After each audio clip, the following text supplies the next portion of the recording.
Hello drama lovers, welcome to the drama site. మనం మన ఛానల్లో మై డెస్క్ మేట్ అనే Chinese high school romantic comedy డ్రామాని explain చేసుకుంటున్నాము. మీలో ఎవరైనా ముందు పార్ట్స్ని మిస్ అయి ఉంటే లింక్స్ డిస్క్రిప్షన్లో ఉంచుతాను, లేదంటే మన ఛానల్లోకి వెళ్ళి చూడండి.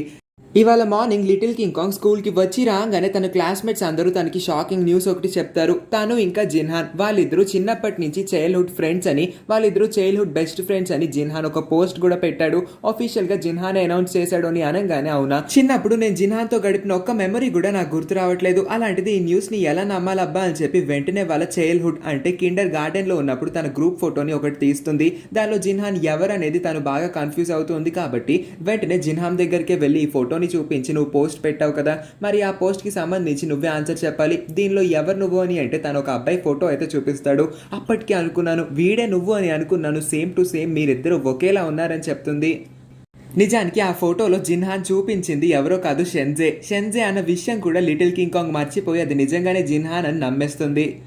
అసలు జిన్హాన్ ఎందుకు ఇలాంటి ఫేక్ న్యూస్ స్ప్రెడ్ చేశాడన్న విషయం మనకి త్వరలోనే తెలుస్తుంది. Next morning little King Kong, Jinhan వీళ్ళిద్దరూ ఒక రెస్టారెంట్ కి వస్తారు. కానీ లిటిల్ కింగ్ కాంగ్ కి చిన్నప్పటి నుంచి అసలు జిన్హాన్ తో గడిపిన ఒక్క మెమరీ కూడా గుర్తులేదు కాబట్టి మన ఇద్దరు మెమరీస్ అన్ని నా బ్రెయిన్ లో నుంచి ఎరేస్ అయిపోయినాయి, ఆ మెమరీస్ ని మళ్ళీ క్రియేట్ చేసుకుందామా అని అడిగేసరికి జిన్హాన్ కూడా ఒప్పుకుంటాడు. అందుకే వీళ్ళిద్దరూ సరదాగా హ్యాపీగా జాలీ టైం స్పెండ్ చేయడం కోసం ఎగ్జిబిషన్ కి వెళ్తాడు. జిన్హాన్ ఆల్రెడీ సూపర్ రిచ్ అయి ఉంటాడు కాబట్టి ఆ ఎగ్జిబిషన్ లోకి ఎవ్వరూ రానివ్వకుండా వాళ్ళకి చాలా డబ్బులే పే చేసి ఉంటాడు. వీళ్ళిద్దరూ మాత్రమే ఎంట్రీ ఉండేలాగా చేసుకొని ఉంటాడు జిన్హాన్. అందుకే ఇప్పుడు లిటిల్ కింగ్ కాంగ్ కి నచ్చిన రైడ్స్ అన్ని ఎక్కించి తన ఫేవరెట్ ఫుడ్ ని మొత్తం కొనిపెట్టిన తర్వాత వీళ్ళిద్దరూ పూర్తిగా అలసిపోతారు. నెక్స్ట్ మార్నింగ్ షెన్జే హాస్పిటల్ నుంచి డిశ్చార్జ్ అయిపోవడం వల్ల స్కూల్లో అందరు ఫ్రెండ్స్ కలిపి ఇతనికి వెల్కమ్ పార్టీ ఒకటి ప్లాన్ చేస్తారు.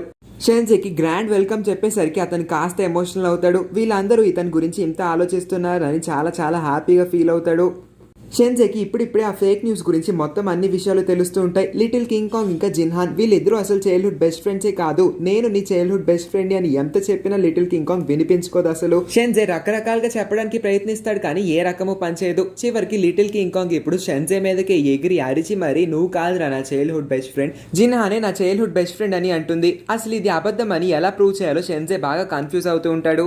ఆ సాయంత్రం ఫ్రెండ్స్ అందరూ కలిసి ఒక రెస్టారెంట్ కి వచ్చి సరదాగా కాసేపు టైం స్పెండ్ చేసి తిని వెళ్దాం అనుకుంటారు. కానీ ఇక్కడ కూడా ఇదే టాపిక్ వస్తుంది, వీళ్ళిద్దరూ చైల్డ్హుడ్ బెస్ట్ ఫ్రెండ్స్ అని. దాన్ని ఎలాగన్నా అబద్ధంగా ప్రూవ్ చేద్దాం అనుకుంటాడు షెన్జే.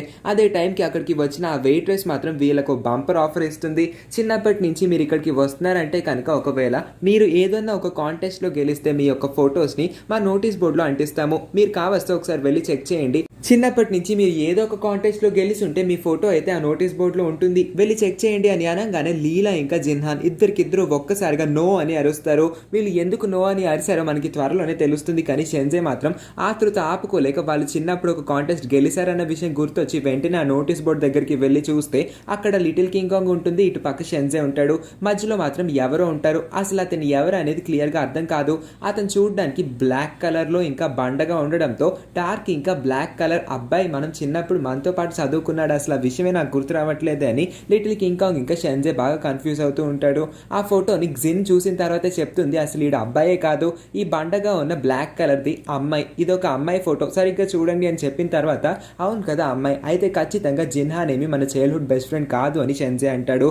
కానీ కింగ్ కాంగ్ ఏమైనా ఒప్పుకుంటుందా? ఏమీ కాదు. ఆ రోజు జిన్హాన్కి ఏదో ఒక వర్క్ ఉండి ఉండొచ్చు, అందుకోసమే మనతో టైం స్పెండ్ చేయడానికి రాలేకపోవచ్చు అని చెప్పి వాళ్ళు అంటున్న మాటలన్నింటినీ కొట్టిపడేస్తుంది. ఆ తర్వాత జిన్హాన్ ఇంకా కింగ్ కాంగ్ ఇంటికి చేరుకుంటారు. జిన్హాన్ ఇంకా నిజాన్ని దాయాలనుకోడు, అందుకే ఇప్పటి వరకు తను చేసిందంతా ఒక డ్రామానే అని. మొన్న మన ఇద్దరి మధ్యన క్రియేట్ అయిన ఆ రూమర్స్ ఫోటోగ్రాఫర్ మన ఇద్దరిని ఫొటోస్ తీశాడు, నువ్వు నాకు క్లోజ్ గా ఉన్నావు కాబట్టి రకరకాలుగా న్యూస్ హెడ్లైన్స్ వస్తూ ఉన్నాయి, వాటన్నిటిని కవర్ చేయడానికి నువ్వు నా చైల్డ్హుడ్ బెస్ట్ ఫ్రెండ్ అని అనౌన్స్ చేశాను. అప్పుడన్నా ఆ రూమర్స్ తగ్గుతాయి అనుకున్నాను, నువ్వు దీన్ని సీరియస్ గా తీసుకోకు. అసలు అయితే నేను నీకు ముందే చెప్పేయాల్సింది, కానీ నేను నీ చైల్డ్హుడ్ బెస్ట్ ఫ్రెండ్ అని అనగానే నువ్వు చాలా చాలా హ్యాపీగా ఫీల్ అయ్యావు, అందుకే ఈ డ్రామాని కంటిన్యూ చేశాను. కానీ ఇప్పటికైతే నేను నీకు చెప్పేయాలనుకుంటున్నాను, నిజానికి నీ అంత మంచి బెస్ట్ ఫ్రెండ్ ని నేను ఇప్పటి వరకు పొందలేదు, నువ్వే నా యూనిక్ బెస్ట్ ఫ్రెండ్ వి అని చెప్తాడు. ఈ మాటలకి ఇంకా ఆ రోజంతా కింగ్ కాంగ్ నిద్రపోదు. అసలు ఎంత నిద్రపోదామని ట్రై చేసినా సరే జిన్హాన్ మాటలే పదే పదే రిపీట్ మోడ్ లో గుర్తొస్తూ ఉండడంతో ఇంకా అటు ఇటు దొరుకుతూనే ఉంటుంది ఆ రాత్రంతా. కానీ రోజు రోజుకి జిన్హాన్ ఇంకా లిటిల్ కింగ్ కాంగ్ దగ్గర అయిపోతూ ఉంటే షెన్జేకి అది అస్సలు నచ్చట్లేదు. కాబట్టి ఇప్పుడు జిన్హాన్తో ఒక బెట్ వేద్దాం అనుకుంటాడు. మన ఇద్దరం ఒక బాస్కెట్ బాల్ మ్యాచ్ పెట్టుకుందాం, ఇద్దరిలో ఎవరు గెలిస్తే వాళ్ళు మాత్రమే లిటిల్ కింగ్ కాంగ్ దగ్గరికి వెళ్ళాలి, లిటిల్ కింగ్ కాంగ్ తో మాట్లాడాలి. ఓడిపోయిన వాళ్ళకి ఆ అర్హత ఉండదు. ఏమంటావు, ఈ బెట్ లో పార్టిసిపేట్ చేస్తావా అని అంటే ముందు భయపడతాడు జిన్హాన్. ఎందుకంటే షెన్జే బాస్కెట్ బాల్ ఇరగతీస్తాడు, కానీ జిన్హాన్ కి గేమ్ ఆడడం అస్సలు రాదు. అందుకే తను కాస్త భయపడతాడు. కానీ జిన్హాన్ ఎందుకో మళ్ళీ మనసు మార్చుకొని షెన్జేకు బలవంత పెడుతూ ఉండడం వల్ల ఈ గేమ్ ఆడితే షెన్జేని ఇంకా లిటిల్ కింగ్ కాంగ్ ని దూరం చేసేయచ్చు, తనే పర్మనెంట్ గా లిటిల్ కింగ్ కాంగ్ తో ఉండిపోవచ్చు అనుకొని జిన్హాన్ కూడా ఈ బెట్ కి ఒప్పుకుంటాడు. ఇలా బెట్ వేసాడో లేదో వెంటనే గ్రౌండ్కి వెళ్ళి బాస్కెట్ బాల్ పట్టుకొని దాన్ని కరెక్ట్గా ఎయిమ్ చేయడానికి ట్రై చేస్తాడు. ఎన్నిసార్లు వేస్తూ ఉన్నా సరే తనకి అసలు ఈ గేమ్లో జీరో నాలెడ్జ్ కాబట్టి ప్రతిసారి బాల్ గాన్ లోపల పడకుండా పక్కకు వెళ్ళిపోతూ ఉంటుంది. దీని గేమ్ ఆడడాన్ని వెనక నుంచొని లిటిల్ కింగ్ కాంగ్ చూస్తూ ఉంటుంది. అసలు నువ్వేంటి all of a sudden game ఆడుతూ ఉన్నావు, నీకు బాస్కెట్ బాల్ మీద ఎప్పుడు ఇంట్రెస్ట్ కలిగింది అని అంటే నేను ఒక ఫిజిక్స్కి సంబంధించిన ఫార్ములా క్యాలిక్యులేట్ చేస్తున్నాను, దానికి వెలాసిటీ డిస్టెన్స్ స్పీడ్ అన్నీ కావాలి కాబట్టి నేను ఇలా ప్రాక్టికల్గా ట్రై చేస్తున్నాను. నేను ఎంత దూరంలో నుంచొని ఎంత స్పీడ్గా వేస్తున్నాను అనేవి అప్రాక్సిమేట్ క్యాలిక్యులేషన్స్ అని నువ్వు ఒక నోట్బుక్లో నోట్ చేయని చెప్పంగానే లిటిల్ కింగ్ కాంగ్ నోట్బుక్ తెచ్చుకొని ఆ రీడింగ్స్ అన్నిటిని వేసేస్తూ ఉంటుంది. అసలు జిన్హాన్ ఎందుకు ఇలాగ ఫిజిక్స్ ఫార్ములా అని చెప్పి మాటను మారుస్తున్నాడో మనకి త్వరలోనే అర్థమవుతుంది.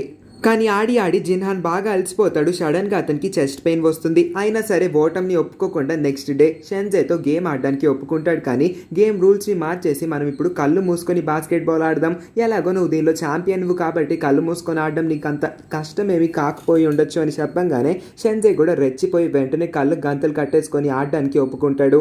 ఇలాగా వీళ్ళిద్దరూ ఇప్పుడు బాస్కెట్ బాల్ బెట్ వేసుకున్న తర్వాత కళ్ళు మూసుకొని గేమ్ని స్టార్ట్ చేస్తారు. గేమ్ అయితే స్టార్ట్ అవుతుంది. షెన్జే మొదటి బాల్ని వేసేస్తాడు.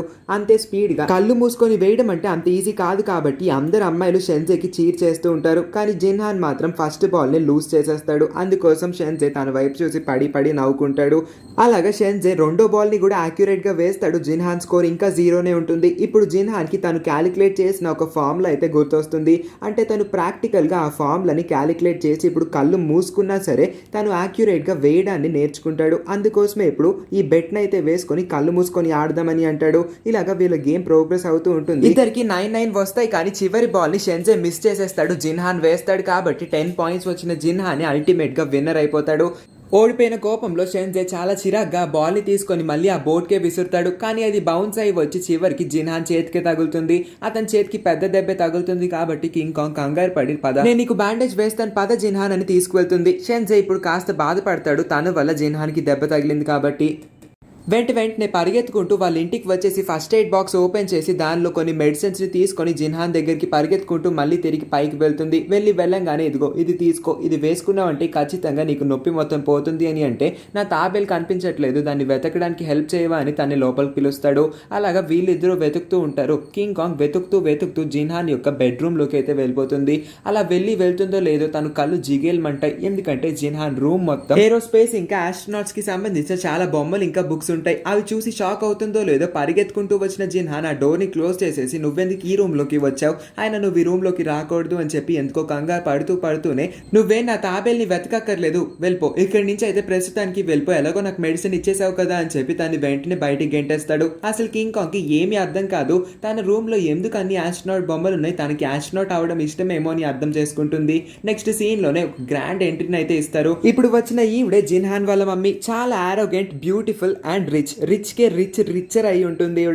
చాలా కోపం ఎక్కువ కూడా. అంతే కోపంగా ఇప్పుడు జిన్హాన్ దగ్గరికి వచ్చి అసలు నువ్వు ఏం చేస్తున్నావు నీకన్నా తెలుస్తుందా, నువ్వు సెలబ్రిటీ అన్న విషయాన్ని మర్చిపోయావా, దాన్ని ఇంకా గుర్తు పెట్టుకున్నావా, రూమర్స్ ఎంత బాగా స్ప్రెడ్ అవుతున్నా వాటిని ఏమీ పట్టించుకోలేదు, నువ్వు మీ ఫ్రెండ్స్ తో ఆటలు కూడా ఆడుతున్నావంట, బాస్కెట్ బాల్ ఆడడం ఏంటి, నువ్వు వాడకూడదన్న విషయం నీకు తెలియదా అని అంటే నేను ఆడలేదు అమ్మా అని కవర్ చేయడానికి ట్రై చేస్తాడు. కానీ అతని చేతి మీద ఉన్న దెబ్బని వాళ్ళ మమ్మీ చూసేస్తుంది. మరి ఈ దెబ్బ సంగతి ఏంటి అని అంటే అవును ఆడాను, కానీ ఒక్క మ్యాచే అమ్మా, అది కూడా మ్యాచ్ ఏమీ కాదు, జస్ట్ ఇసిరాను అంతే, అయినా సరే ఈ దెబ్బ తగిలింది, నేనేం చేయలేను అని అంటే అసలు నువ్వు ఇక్కడ ఉండడం కరెక్ట్ కాదు, నువ్వు ఆ స్కూల్లో జాయిన్ అవ్వడం కరెక్ట్ కాదు, బాస్కెట్ బాల్ ఆడడం ఏంటి, ఇవన్నీ నువ్వెందుకు చేస్తున్నావు జిన్హాన్, ఇవన్నీ నువ్వు చేయకూడదని తెలుసు కదా, నువ్వు ఒక సెలబ్రిటీవేని పదే తన నార్మల్ లైఫ్ జీవించకూడదు అన్నట్టుగా మాట్లాడుతూ ఉంటుంది. అందుకే వాళ్ళ మమ్మీ మాటలన్నీ తనకి చిరాగ్గా అనిపిస్తాయి. ఎప్పుడు వాళ్ళ మమ్మీ కాల్ చేసినా ఫాస్ట్గా మాట్లాడేసి కాల్ కట్ చేస్తాడు. కాలింగ్ బెల్ మోగడంతో వెళ్ళి చూస్తే అక్కడ లిటిల్ కింగ్ కాంగ్ వస్తుంది. వాళ్ళ మమ్మీ మాత్రం బయట ఎవరు ఉన్నారో తొంగి చూడాలనుకుంటుంది. మాటలు మాత్రం వినబడతాయి కాబట్టి సైలెంట్గా అక్కడ కూర్చొని ఎవరు వచ్చారా ఏం మాట్లాడుతున్నారని వింటూ ఉంటుంది. వచ్చింది లిటిల్ కింగ్ కాంగ్. జిన్హాన్ ఆస్ట్రోనాట్ అవుదాం అనుకుంటున్నాడేమో అని చెప్పి తన రూమ్ లో ఏరోస్పేస్ కి సంబంధించిన కొన్ని బుక్స్ ఇంకా కొన్ని మోడల్స్ అయితే ఉంటాయి. వాటన్నిటిని తీసుకొచ్చి ఇదిగో ఇవి నీకోసమే, నీకు ఉపయోగపడతాయేమో అని అంటే జిన్హాన్ కి అసలు ఏరోస్పేస్ మీద ఇంట్రెస్ట్ లేనట్టే మాట్లాడతాడు. దానికి మించి ఎప్పుడు లేని విధంగా లిటిల్ కింగ్ కాంగ్ పై చాలా కోప్పడి అసలు నాకు ఏరోస్పేస్ అంటే ఇష్టమని ఎవరు చెప్పారు అని డోర్ ని గట్టిగా తన మొహం పైన వేసేస్తాడు. లోపలికి వెళ్ళిన తర్వాత వాళ్ళ మమ్మీ ఎవరు వచ్చారు, ఇంతకీ ఎవరు, అసలు నీ ఇంటి అడ్రస్ ఎవరికి తెలుస్తుంది అని అంటే ఎవరు కాదమ్మా ఒక ర్యాండమ్ ఫ్యాన్ అని చెప్తాడు. ఈ మాట విన్న లిటిల్ కింగ్ కాంగ్ గుండె 2 ముక్కలు అయిపోతుంది. ఇన్ని రోజులు తనతో అంత క్లోజ్ గా చాలా ఫ్రెండ్లీగా ఉన్న ఈమెకి చివరికి ఇచ్చిన బిరుదు ఒక ర్యాండమ్ ఫ్యాన్. జిన్హాన్ తన్ని కనీసం ఒక ఫ్రెండ్ లాగా కూడా ట్రీట్ చేయట్లేదేమో అనుకుని చాలా బాధపడుతుంది. రూమ్ లోకి వెళ్లి జిన్హాన్ ఫోటోని పీకేద్దాం అనుకుంటే తన రూమ్ నిండా జిన్హాన్ ఫోటోసే ఉంటాయి కాబట్టి ఎన్ని మాత్రం పీకుతుంది. తను జిన్హాన్ ని ఎంత ఫ్రెండ్లీగా ట్రీట్ చేస్తూ అసలు తనతో ఎంత క్లోజ్ గా మూవ్ అవుతూ ఉంది. అలాంటిది ఇప్పుడు జిన్హాన్ తనకి ఇంత చెత్త బిరుదు ఇవ్వడంతో తను చాలా ఫీల్ అవుతుంది. జిన్హాన్ మీద ద్వేషం పెంచుకోవడం మొదలు పెడుతుంది. నెక్స్ట్ మార్నింగ్ స్కూల్ కి వెళ్ళిన తర్వాత కూడా లిటిల్ కింగ్ కాంగ్ పెన్ మర్చిపోతే పెన్ ఇస్తాడు, ఆ పెన్ ని మాత్రం తీసుకోనని అంటుంది. లిటిల్ కింగ్ కాంగ్ జిన్హాన్ ని అవాయిడ్ చేయడం షెన్జే చూస్తాడు. వాళ్ళిద్దరి మధ్యన ఏదో గొడవ జరిగిందని అయితే అర్థం చేసుకుంటాడు. వీళ్ళిద్దరు ఇలా గుసగుసలాడుతూ ఉండడంతో మిస్ చెన్ వీళ్ళిద్దరు క్లాస్ మధ్యలో మాట్లాడుతున్నందుకు వీళ్ళిద్దరికి కలిపి పనిష్మెంట్ ఇస్తుంది. ఇద్దరికిద్దరు గెట్ అవుట్ అని అనగానే వాళ్ళిద్దరూ వెళ్తారు. కానీ జిన్హాన్ మాత్రం తప్పు తనే చేశాడని తప్పు మొత్తాన్ని తన పైన వేసుకుంటాడు. అయినా సరే లిటిల్ కింగ్ కాంగ్ ఏ మాత్రం కనికరం లేకుండా నాతో నువ్వేం మాట్లాడక్కర్లేదు, నువ్వు నాకు ఇలాంటి హెల్ప్స్ కూడా ఏం చేయక్కర్లేదు, క్లాస్ లో డిస్టర్బెన్స్ క్రియేట్ చేయొద్దు అని చెప్పి అంటుంది. క్లాస్ లోకి వెళ్ళిన తర్వాత లిటిల్ కింగ్ కాంగ్ ఒక ప్రాబ్లం అయితే సాల్వ్ చేద్దాం అనుకుంటుంది. ఆ ప్రాబ్లం తనకు అసలు రాదు కాబట్టి నేను హెల్ప్ చేస్తాను అని అంటే ఏమీ అక్కర్లేదు, ఈ ప్రాబ్లం నాకు రాకపోయినా పర్లేదు, పోయి నాకు కావాలనుకుంటే నేను డోడో దగ్గరికి వెళ్ళి చెప్పించుకుంటాను అని చెప్పి ఇండైరెక్ట్ గా జిన్హాన్ ని బాగా అవమానిస్తుంది. క్లాస్ మొత్తం ఈ విషయాన్ని బాగా గమనిస్తారు. జిన్హాన్ మాత్రం చాలా ఫీల్ అవుతాడు. అసలు లిటిల్ కింగ్ కాంగ్ ఎందుకు ఇతన్ని ఇంతలా అవాయిడ్ చేస్తుందన్న విషయం జిన్హాన్ కి అస్సలు అర్థం కాదు. అందుకే చాలా బాధపడుతూ ఉంటాడు. మళ్ళీ తనతో ఎలా కలవాలని ఆలోచిస్తూ ఉంటాడు. మరి లిటిల్ కింగ్ కాంగ్ మనసు 2 ముక్కలు అయింది కాబట్టి ఆ 2 ముక్కలు ఎప్పుడు అతుకుతాయి, మళ్ళీ జిన్హాన్తో ఎప్పుడు ప్రేమగా క్లోజ్గా మాట్లాడుతూ ఉంటుందో మనం నెక్స్ట్ పార్ట్స్లోనే చూద్దాము.